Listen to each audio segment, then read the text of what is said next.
Ya, ¿podemos empezar? ¿Qué? 1, 2, 3. Hola, Hola. muy buenas a todos, a todas, a todos, chicos de todos los países. ¿Cómo se encuentran el día de hoy? Espero que muy bien. No como yo. No, Yo no estoy tan bien. pero Matías.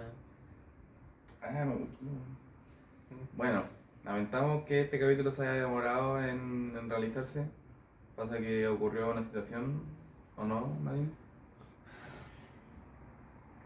De hecho, hay imágenes al respecto. Vaya a mostrar eso. Uy, Pero Matías, irresponsabilidad tuya. pero te doy la No, cabeza. loquillo.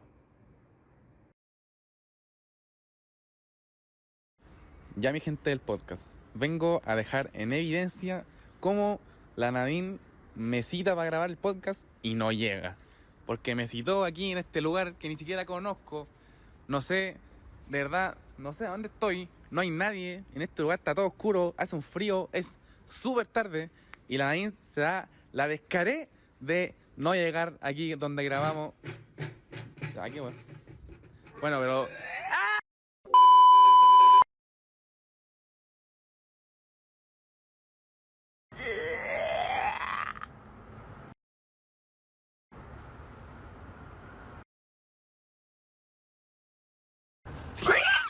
¡Hola!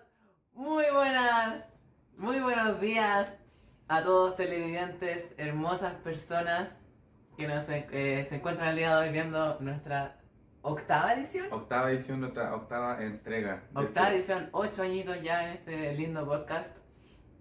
Estamos muy felices de estar acá. Estamos con este pequeño dragón. Octavo aniversario. Nuestro aniversario 8. Qué hermoso. Estamos con Pedrito. Venga para acá. Estamos con... Bueno, con Pedrito aquí. Ya, como ven, ya no se volvió a las Bahamas, sigue aquí. Y... Uy, Pedrito. Y eso, estamos... Oye, disculpa por lo que pasó, Matías. ¿Sabes qué pasó? Que no me había tomado la hormona. Sí, Sí. se nota. Eso fue, entonces me subió la testosterona y...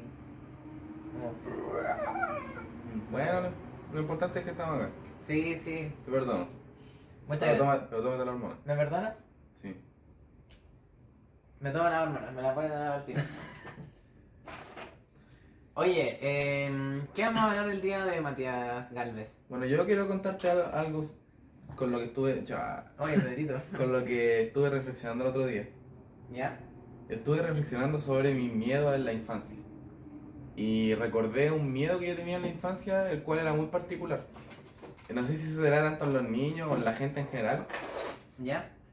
pero yo recuerdo que cuando niño yo le tenía mucho miedo a destacar. A destacar. Le tenía mucho miedo a sobresalir entre los demás, incluso positivamente. Ya. Entiendo. Y con ello también implicaba que le tuviera mucho miedo a fallar, porque el estar en el ojo de la palestra, o sea, en estar como destacar, significa que probablemente la gente quizás te juzgue. Tú te hago una consulta, ¿tú te consideras una persona que perfeccionista? No, la verdad no. Ya no. Y cuando eras perfeccionista, ¿sientes que procrastinabas más? Puede ser.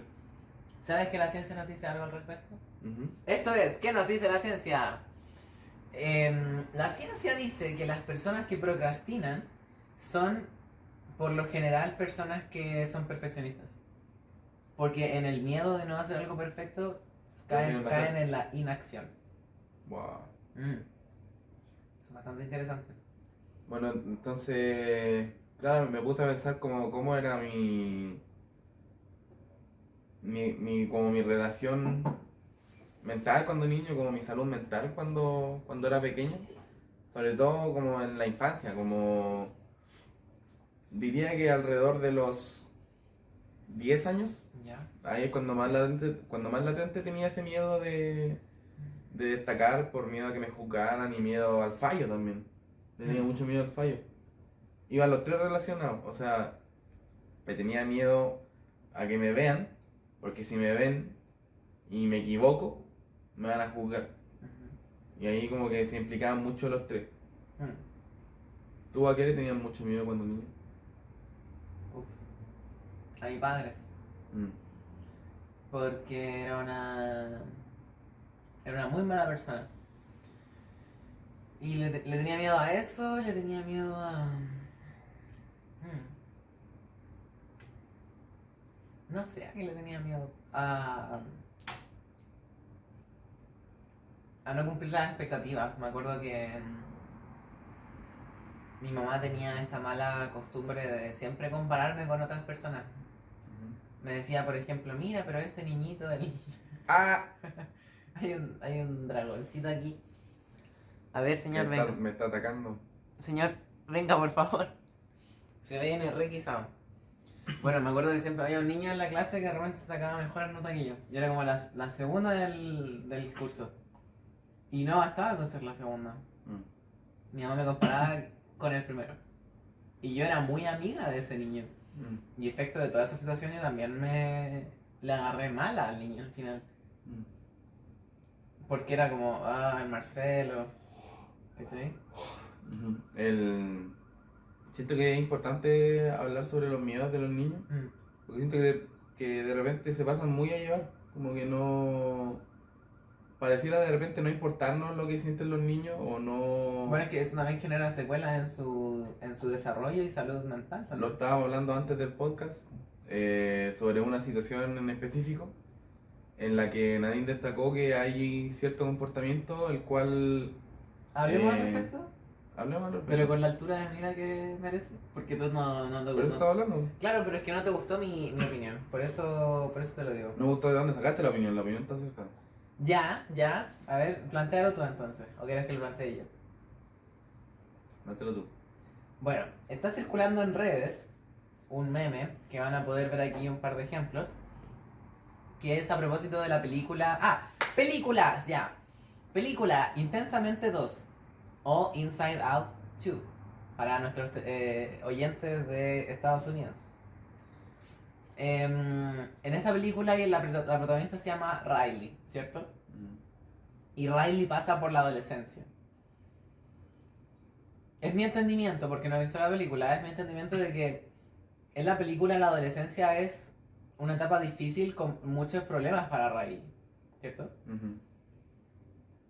Entonces ahora circula un meme que dice, no, Riley, espérate a que llegues a la universidad. No, Riley, espérate a que tengas que pagar arriendo.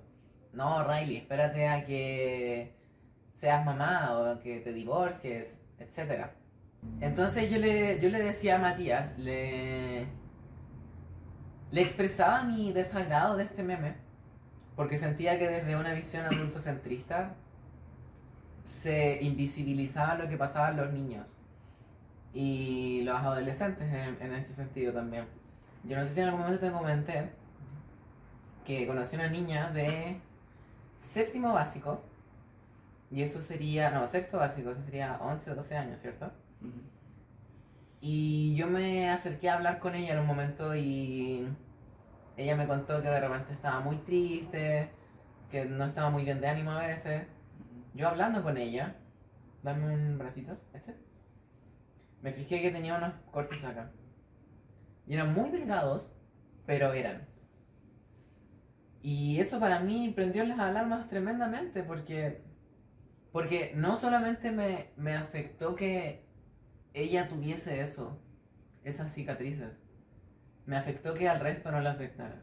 Me afectó el discurso de siempre puede ser peor.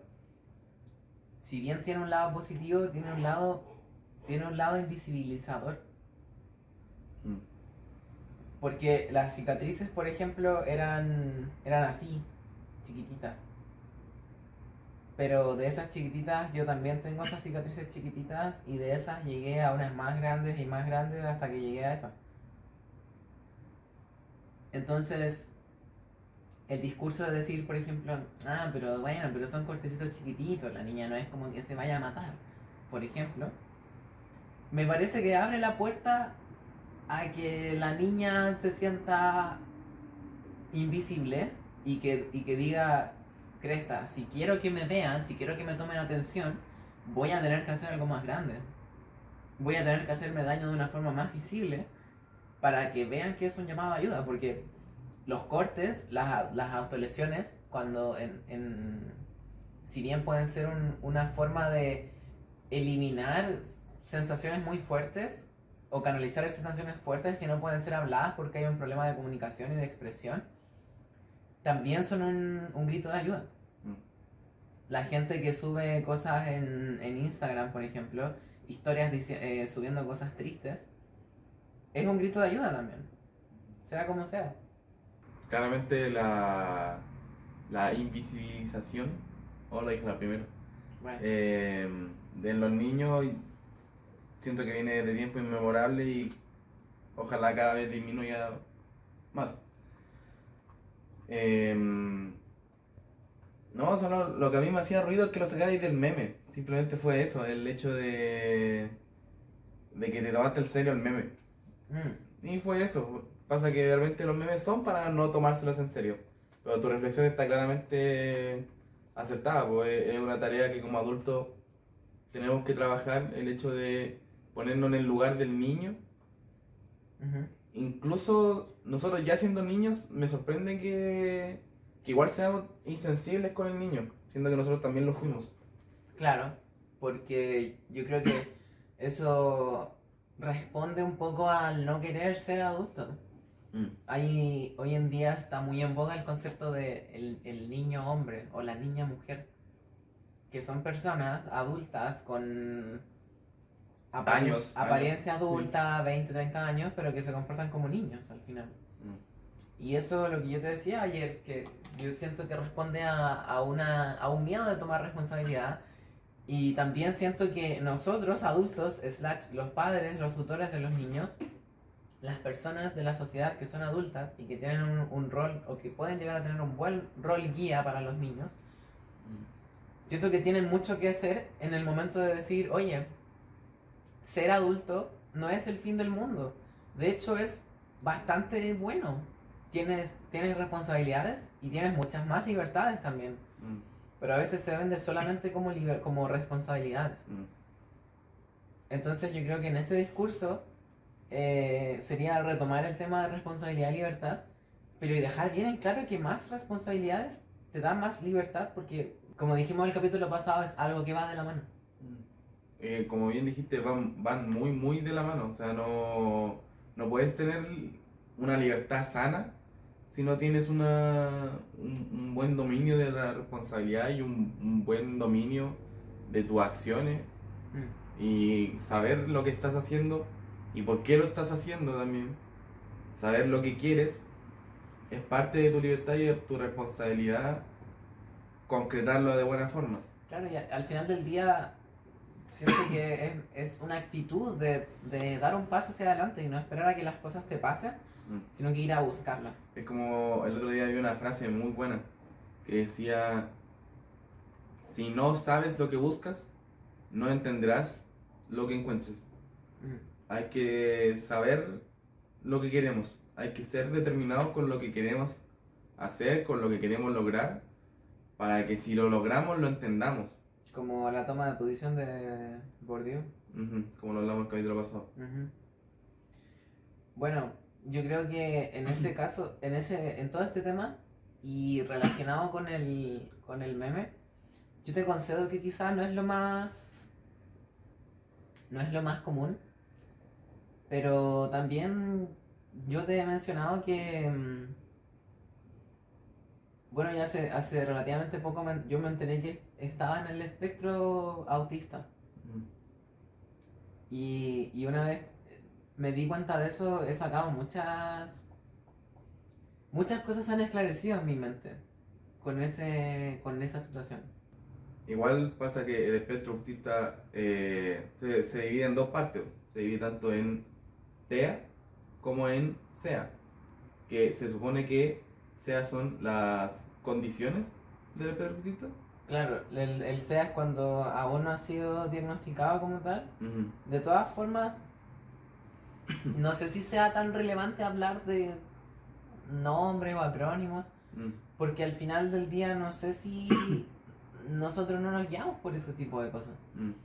No, y aparte, bueno, a ti y a mí nos tocó buscar para la universidad. Sí, sí. Nos tocó indagar los temas de neurodivergencia y sobre todo del TEA, SEA, Mm. etcétera. Y claro, nos dimos cuenta que al final la neurodivergencia, Ujú. eh, perdón, la neurodiversidad Sí. es como el hecho de que todos somos diferentes neuronalmente hablando, pero la neurodivergencia es cuando ya alguien se diferencia de gran manera y de ciertos comportamientos de lo que es la media. De la media, claro. Pero nadie al fin y al cabo es 100% neurodivergente o 100% Neurotípico. neurotípico. Lo que pasa es que, a mi modo de ver la situación, yo te lo mencionaba y lo dejo acá para que quede en el podcast. El psicoanálisis menciona, parte estudiando desde la lógica de que todo el mundo está un poquito loco. Mm. Y es una afirmación bastante graciosa, incluso si lo quisieras ver. Sí, la verdad a mí me da un poco de... me causa un poco de gracia. Pero es por eso mismo trata de ser así de disruptiva. En el fondo decirte, oye, no existe la persona normal como tal. Mm. Y bueno, lo otro es que la neurodiversidad o la neurodivergencia, si bien al decir neuro dice en el fondo que ocurre prácticamente en el cerebro, pero nosotros no nos relacionamos cerebralmente. Sí, no somos solo cerebro. Claro, o sea, al final eso se ve no en el cerebro, se ve en el cuerpo, en la forma de moverse, de hablar, de mirar o no mirar. De socializar. Entonces hay es una diversidad corporal que quizás está mediada por la parte neurológica. Ujú. Algo así podría ser. Tengo entendido que en el trastorno del espectro autista, o quizás en las condiciones ¿es condiciones o conductas? Condición. Condiciones del espectro autista. Claro, pero la condición se utiliza cuando no está Cuando no te diagnosticado. diagnosticado. Ah, entiendo. Podríamos hablar solo de trastorno. Ujú. Bueno, en el trastorno tengo entendido que existe esto llamado la hipersensibilidad, Ujú. o como estas situaciones en las que a estas personas con el TEA como que son muy sensibles a cualquier estímulo que esté a su alrededor. Mm. Siento que uno de la hipersensibilidad para las personas que no tenemos TEA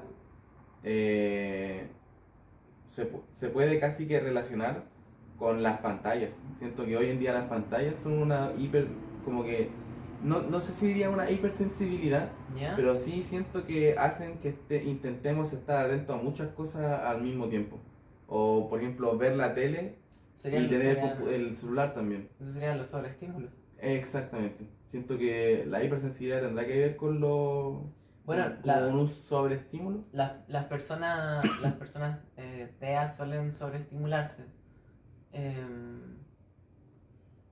Yo voy a contar una anécdota al respecto, porque yo estuve un par de años yendo al doctor porque yo sentía que escuchaba mucho.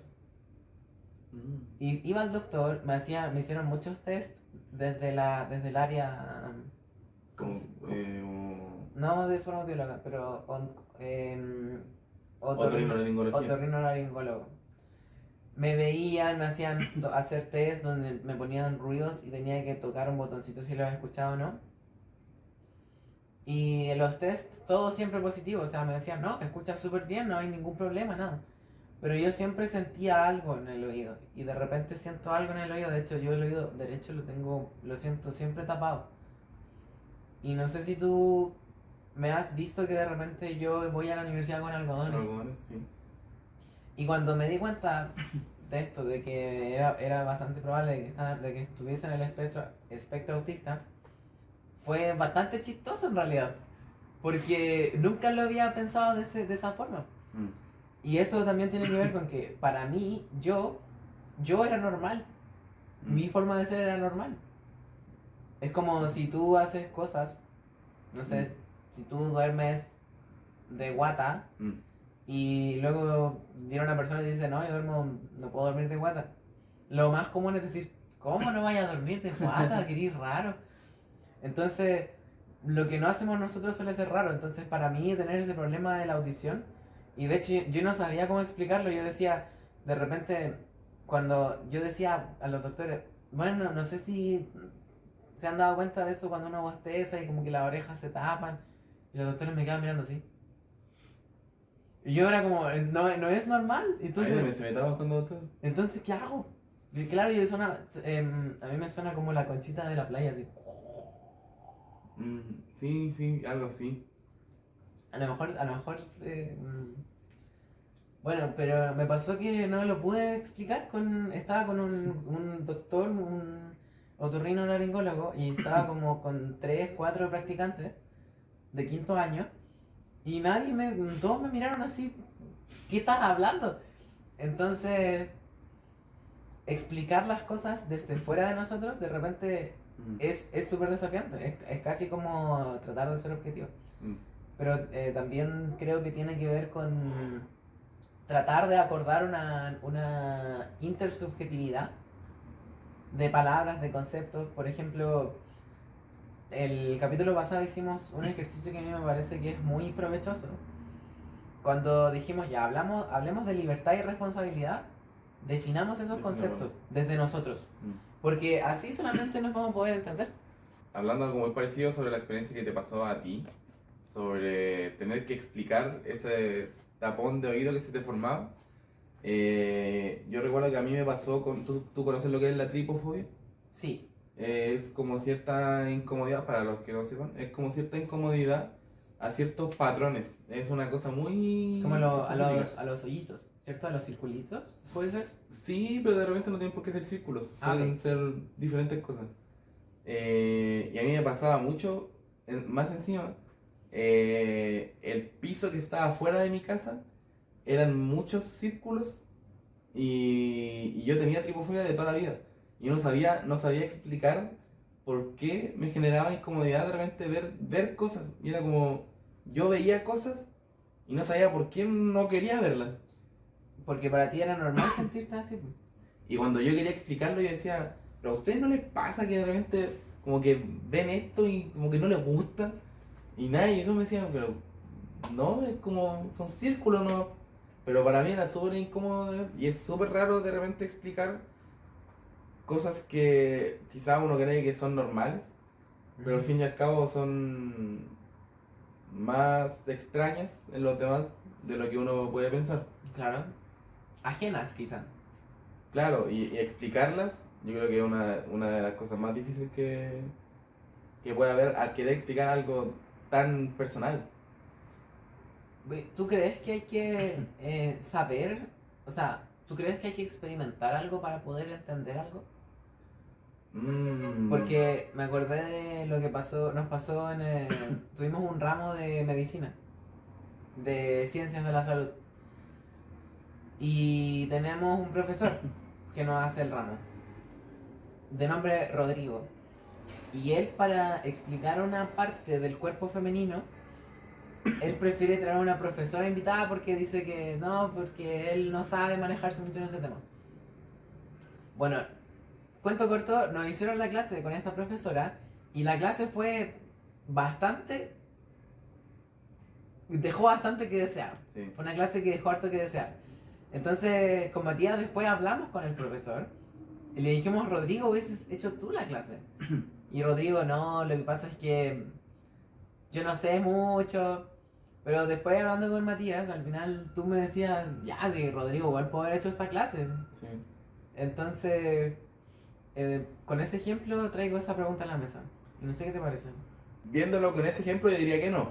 Yo diría que no es necesario vivir algo para poder entenderlo. por ejemplo, hay un entrenador de fútbol muy conocido que es José Mourinho, Ya. que ha sido uno de los mejores entrenadores de la historia del fútbol, pero él nunca fue futbolista, o no fue un futbolista destacado. Era bastante malo, de hecho. Mm. Pero después llegó a ser entrenador y fue de los mejores. O sea, entendió el fútbol como no lo entendieron muchos que sí jugaron. Porque, por ejemplo, Maradona, que fue un futbolista muy bueno, después fue entrenador y fue pésimo. ¿Cómo se llama este entrenador? José Mourinho, un entrenador portugués que sacó campeones de equipos que nadie pensó que iban a salir campeones, hizo tácticas, técnicas, creó jugadores, equipos. Entonces yo diría que no en todas las situaciones necesitas vivir algo para entenderlo.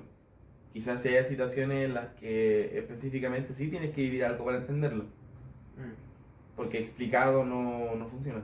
¿Sabes por qué igual hago esa pregunta aprovechando de hablar de lo que mencionaste hace un rato, la sobreestimulación que nos generan las pantallas, por ejemplo? Ujú.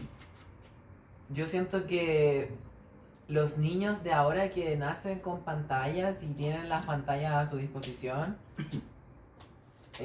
la generación de niños iPad, ¿cómo se les conoce? O la generación de niños brain rot, por su definición como cerebro podrido, que son los mismos niños donde está que tienen como objetivo que vean Skibidi Toilet, por ejemplo, Mm. lo que ya mencionamos en el capítulo 4.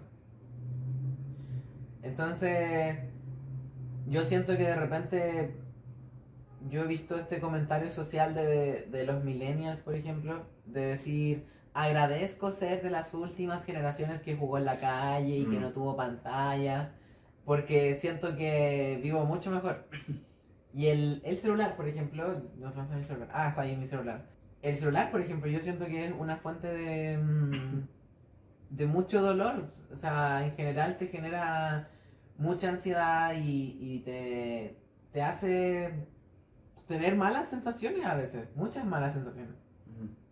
Yo creo que yo fui una de las últimas quizás generaciones de niños que jugaron en la calle.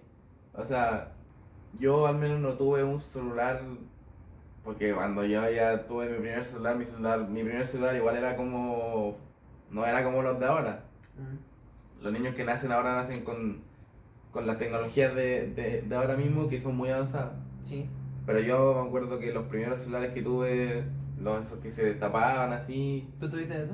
yo alcancé a tener uno de esos y después tuve uno de los primeros touch así. Yo tuve uno de esos así. Y me ¿Almeja acuerdo- se llaman? Los almejas, me acuerdo que me lo regalaron. Y yo lo primero que hice fue revisar si tenía juegos. Vi Sí. que no tenía y dije, ¿qué es esta basura? Así casi la tiro así. Porque yo lo único que lo quería era jugar. Obvio. Y mi primer celular touch, recuerdo que era bastante malo, pero quizá al no ser tan divertido, al no tener tanta posibilidad de hacer cosas con ese celular, quizá preferí seguir jugando en la calle. Pero hoy en día el celular puede ser una gran adicción por la cantidad de cosas que puedes sostener a través del celular. Es que es todo. De hecho, el multimillonario magnate dueño de Tesla, Elon Musk, él ha mencionado que para él, nosotros seres humanos ya somos cyborgs. Mm, Porque ya tenemos aparatos que son extensiones de nuestro cuerpo que nos facilitan la vida de alguna forma. mm, El celular pasa a ser prácticamente una extensión de nuestro cerebro también. mm. Yo en el calendario noto todo. O sea, yo noto los cumpleaños, cuando tengo que cambiar el cepillo, anoto absolutamente todo y con eso me despojo mucho también de la responsabilidad y del ejercicio de memorización. Yo tengo anotado las cosas que tengo que hacer para la universidad, en la vida personal. Es que está todo, realmente está todo en el celular, cómo llegar a un lugar, cómo hablar con alguien, cómo hacer una tarea, no sé cocinar algo, busco cómo se cocina. Realmente puedo hacer todo puedo hacerlo con el celular. Incluso amar, hay gente que ama a través de un celular, hay gente que ama a través del celular, hay gente que se enamora a través de redes sociales. Bueno, y hay gente que estafa a otras personas también a través de los celulares. Realmente todo se puede hacer, hasta delitos se puede hacer con el celular. Había un programa que le mostraba a personas que su pareja no era real. Y había una, me acuerdo que había una mujer, Ah, ¿cómo se llamaba? era chileno, Sí. había una mujer que tenía una relación con Andrew Garfield. Sí, sí lo vi. No Qué sé si- pena.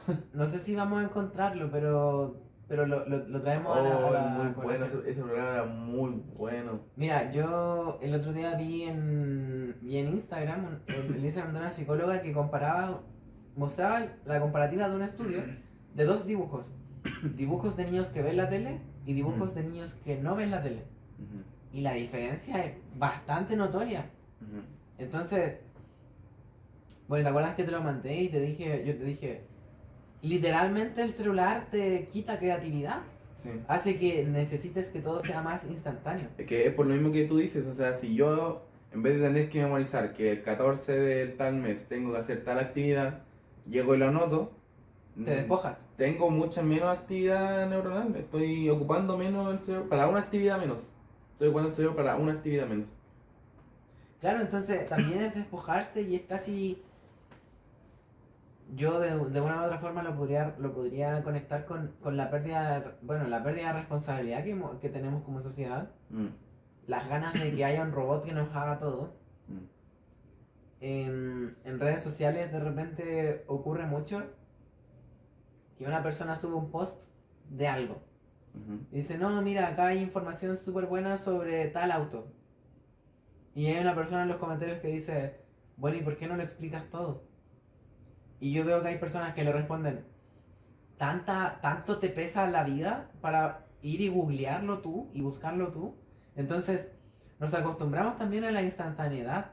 Mm, Y parte de ser instantáneos y parte de los niños que crecen en esta sociedad y en este estilo de vida, que es un estilo de vida muy rápido, mm, es como un concepto de un psicólogo, no un psicólogo, un sociólogo, que se llama Bauman. Bauman habla de la sociedad líquida, ujú. que es todo todo se te escurre entre las manos, no alcanzas a ver nada. Oh, Em, entonces, en ese sentido yo pienso que el deterioro de la salud mental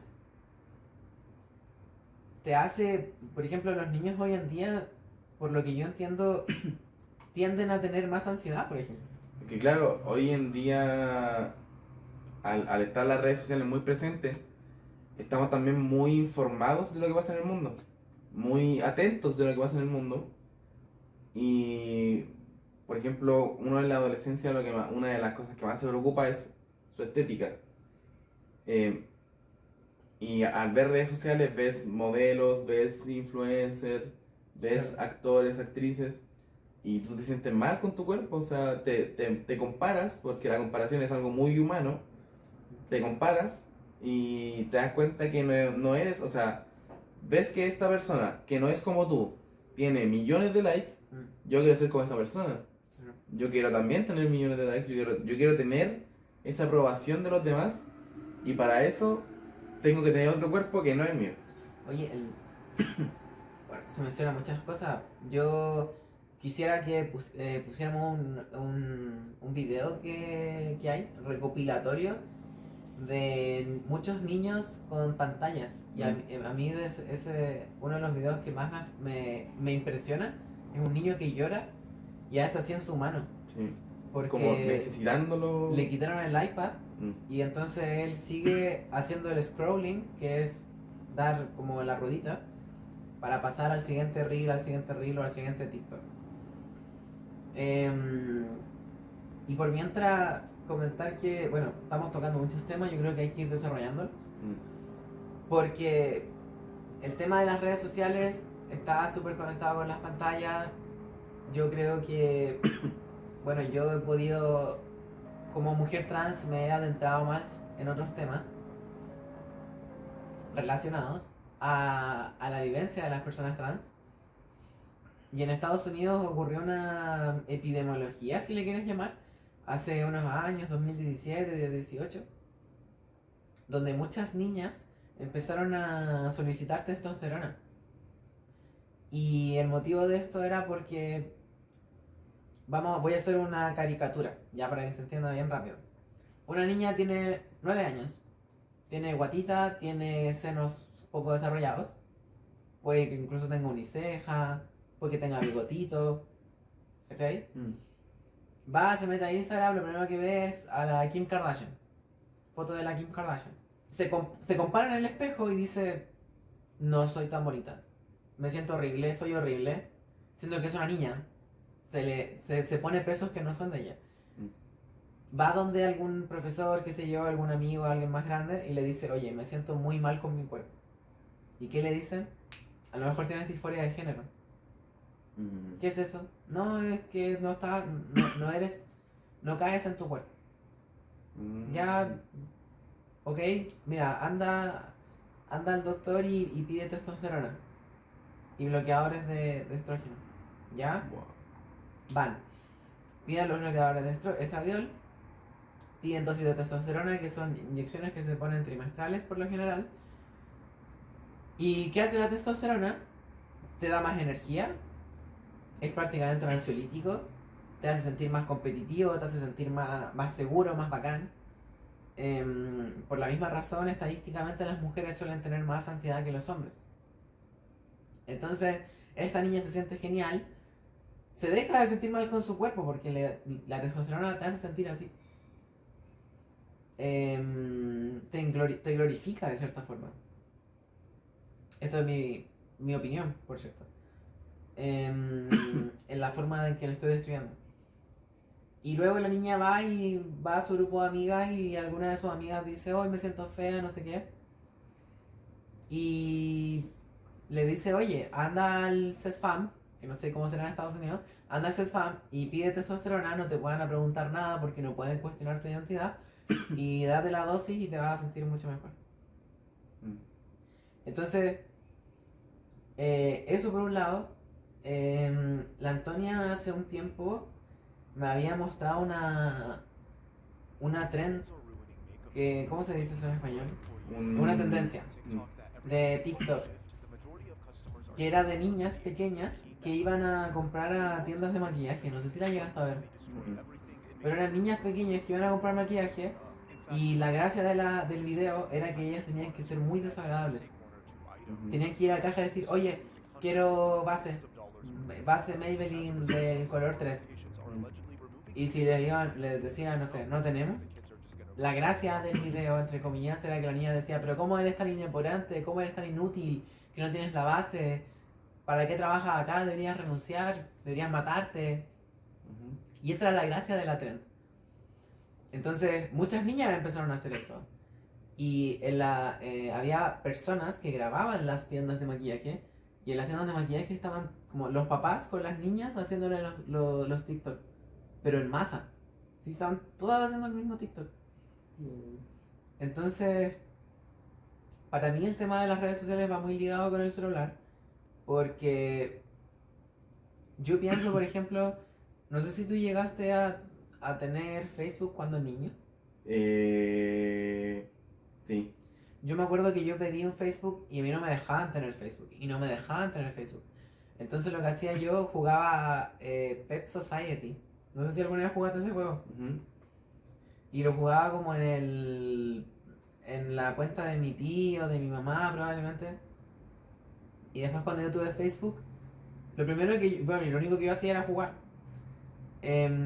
Luego, cuando tenemos un celular que nos permite tener todo acá, ya no tenemos esos tiempos que son más definidos, porque uno no va a sacar el computador en la calle para revisar Facebook. Claro. Pero el celular sí. Y eso también hace que estemos constantemente revisando, o si el celular suena, lo revisamos para ver si hay una notificación. Incluso se ha llegado a hablar de que ahora uno suele llevar el celular aquí en el bolsillo, como de una conducta en muchos de nosotros, que es que apenas sentimos algo en el muslo, instintivamente miramos a ver si hay algo del celular, una vibración del celular. Y no, al final, no sé, algo te vas a llevar, un bolso, algo.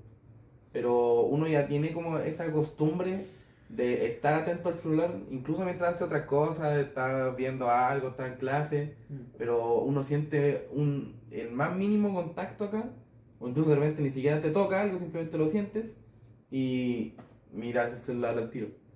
Bueno, yo también tenía una profesora que mencionaba que le pedía a mis compañeros por favor que no usaran el celular en el bolsillo, porque ella había leído estudios que podían relacionar el cáncer testicular con tener el celular en el bolsillo. Entonces, los riesgos, los peligros de las pantallas, si, si nos pusiésemos a hablar conscientemente de lo que son, estaríamos realmente hablando mucho tiempo. Mucho tiempo. Entonces, de todo esto yo saco que, bueno, el otro día hablábamos y por ejemplo, tú y yo tuvimos infancias de repente con imágenes, con situaciones muy abruptas por internet. Sí. O sea, para mí pantalla es internet igual. Sí. Para mí pantalla es YouTube. Claro, y de repente están estos filtros de seguridad para niños, porque tampoco sirven en realidad, se pueden desactivar bastante fácil, no es como que un niño no es que un niño no sepa desactivar un control parental. Y bueno, con Matías hablábamos algo que a lo mejor es incómodo, pero en internet era muy fácil que llegara un compañero del colegio y te dijera, oh, mira un video donde decapitan a una persona. O yo, por ejemplo, yo soy un poco mayor que Matías. Matías no alcanzó a vivir el tema del video de la Fifi, que era una niña de 15 años que hizo una película porno. Y eso al día siguiente, yo me acuerdo que estaban todos los compañeros mandándolo por Bluetooth. Y yo dije, ¿qué están viendo? ¿Qué están viendo? No, mira, activa Bluetooth, te lo mando. Y era un video porno de una niña de 15 años. Y yo estuve expuesta a eso. Lo vi, ¿cachai? No sé, creo que después lo borré porque no me acuerdo si lo borré o alguien me lo pidió y lo mandé. Y también lo mandé en un contexto de, oh, qué chistoso, o sea, le tomo 0 pesos a la situación. Sí. No, a mí, por ejemplo, últimamente están haciendo estas estafas de grupos de WhatsApp, no sé si has notado, que de repente te agregan un grupo y hay 3.000 personas y el número es como un número de Indonesia. Sí. Y hace poco me agregaron de nuevo uno de esos grupos y empezaron a decir, no, este grupo me sirvió para ganar plata, qué sé yo. De repente un tipo va y manda stickers de personas mutilando a otras personas. Había un sticker de una persona cortándole con un machete la cabeza a otra persona. Había un sticker de una persona en el suelo y otra persona disparándole y le disparaba. Y puro sticker así. Y yo dije, como, ¿cuál es el punto, cachai? Pero la desensibilización, o sea, pasamos de estar sobreestimulados a en esas sobreestimulaciones como si yo te pego todo el rato acá, llega un punto en que se te va a dormir la pierna. Entonces cuando yo te pegue así, por más que sea malo, tú ya no vas a sentir ese dolor. Y en esa desensibilización también podría pasar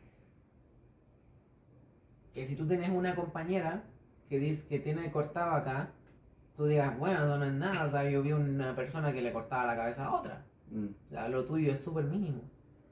Entonces, incluso la invisibilización de la niñez también puede ocurrir en la niñez, entonces. Bueno, la invisibilización puede ocurrir en cualquier etapa de la vida ahora mismo. Y de niños y para niños también, sí. Para niños. Sí. Bueno, me puse a pensar ahora que estaba hablando mucho de pantalla y redes sociales, que a pesar de que las pantallas ahora mismo sean una herramienta muy peligrosa, siguen siendo una herramienta. O sea, un cuchillo muy peligroso, pero sigue siendo una herramienta. Y las pantallas igual pueden tener un uso bueno. El hecho de que tú, por ejemplo, veas muchos videos informativos por redes sociales, Sí. también habla de que se le puede dar un uso bueno a las pantallas. Claro, pero el tema es que el niño probablemente no lo va a hacer. Claro, O sea, ahí tiene que estar el adulto supervisando para que el uso de la pantalla sea bueno, o que el mismo adulto ponga algo en la pantalla que sea bueno. claro, y eso también aboga que los adultos también tienen que ser buenos adultos. Claro, exactamente. Y bueno, como la crítica que yo te decía, o sea, los adultos que reniegan de la responsabilidad y reniegan de la adultez. Entonces, yo voy a contar que yo tuve una fuerte dependencia del celular. Hace un tiempo yo estaba demasiado en el celular y yo me despertaba y estaba en el celular todo el día. Y probablemente si viese mis stats del celular de ese entonces, probablemente Instagram la más alta.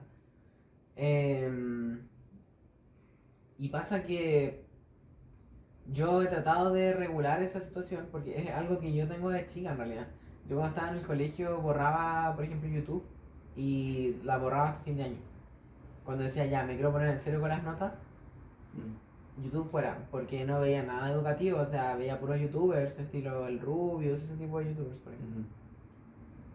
Ahora de adulta lo que he tratado de hacer es llenar mis redes sociales de contenido que es educativo.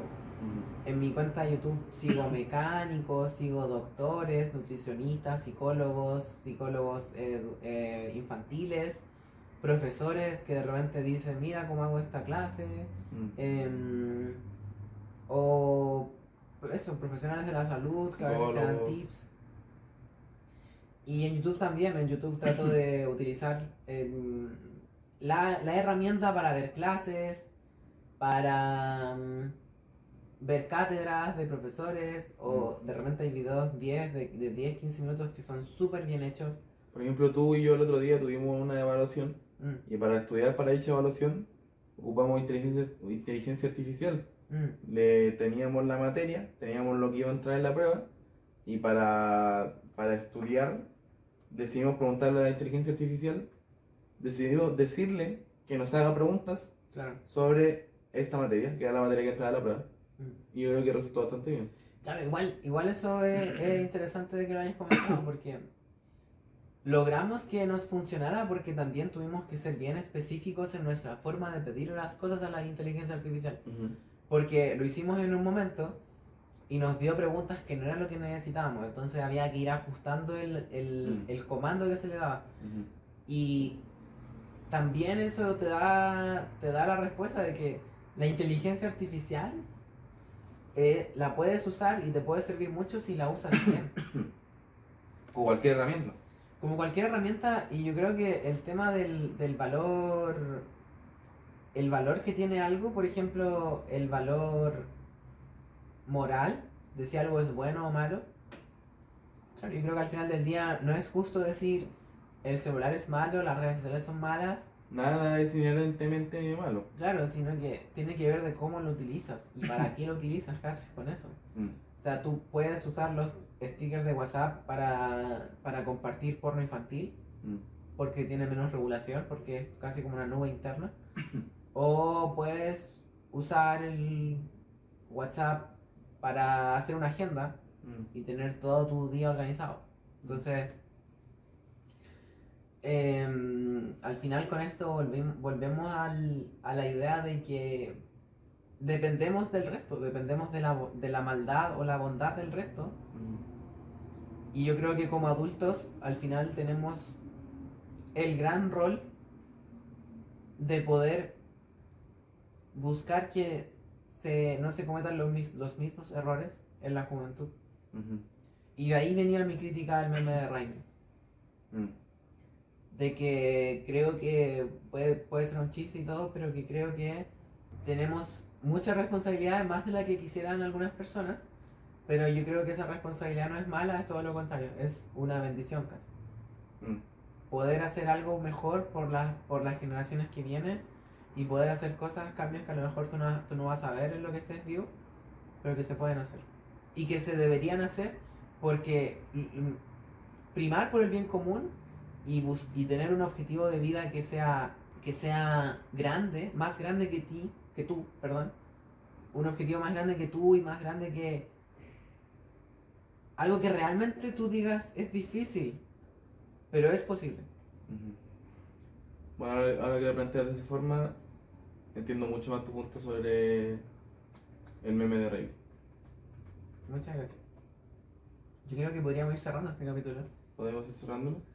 Quiero que dejemos en la mesa temas para el próximo capítulo. Lo dejamos en la palestra. Me gustaría hablar de pubertad.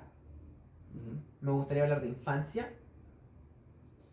Me gustaría hablar de nuestra perspectiva como futuros padres, posiblemente, con todos estos temas que hablamos. Ujú. Me gustaría hablar de, bueno, de la escuela, de cuando hablábamos de que la escuela fallaba de repente y de las consecuencias de eso. Y me gustaría hablar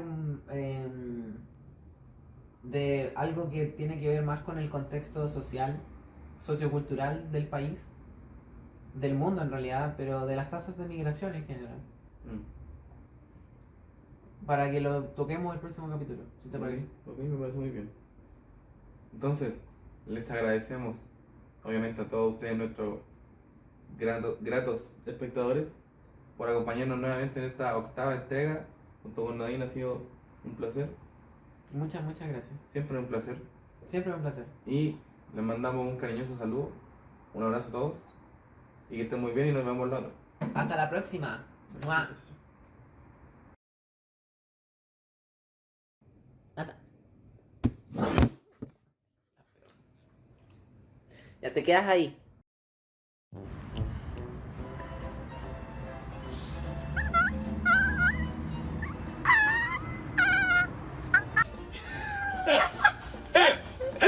Puta, un tigre todo el rato. Ya todavía se puede, todavía queda con la 30 segundos queda todavía. Me gusta que cada vez que voy en la cara, me puedo abrir la cara con así un. Ah, no. Ya, esta es la mía. Puta la weá. Es que es muy difícil, weón. Es que es muy difícil. No lo borrí, estúpida. Ahí se ve mucho. Bueno, pero. Es que me da cosa. Ya no. Era la weá de minutos.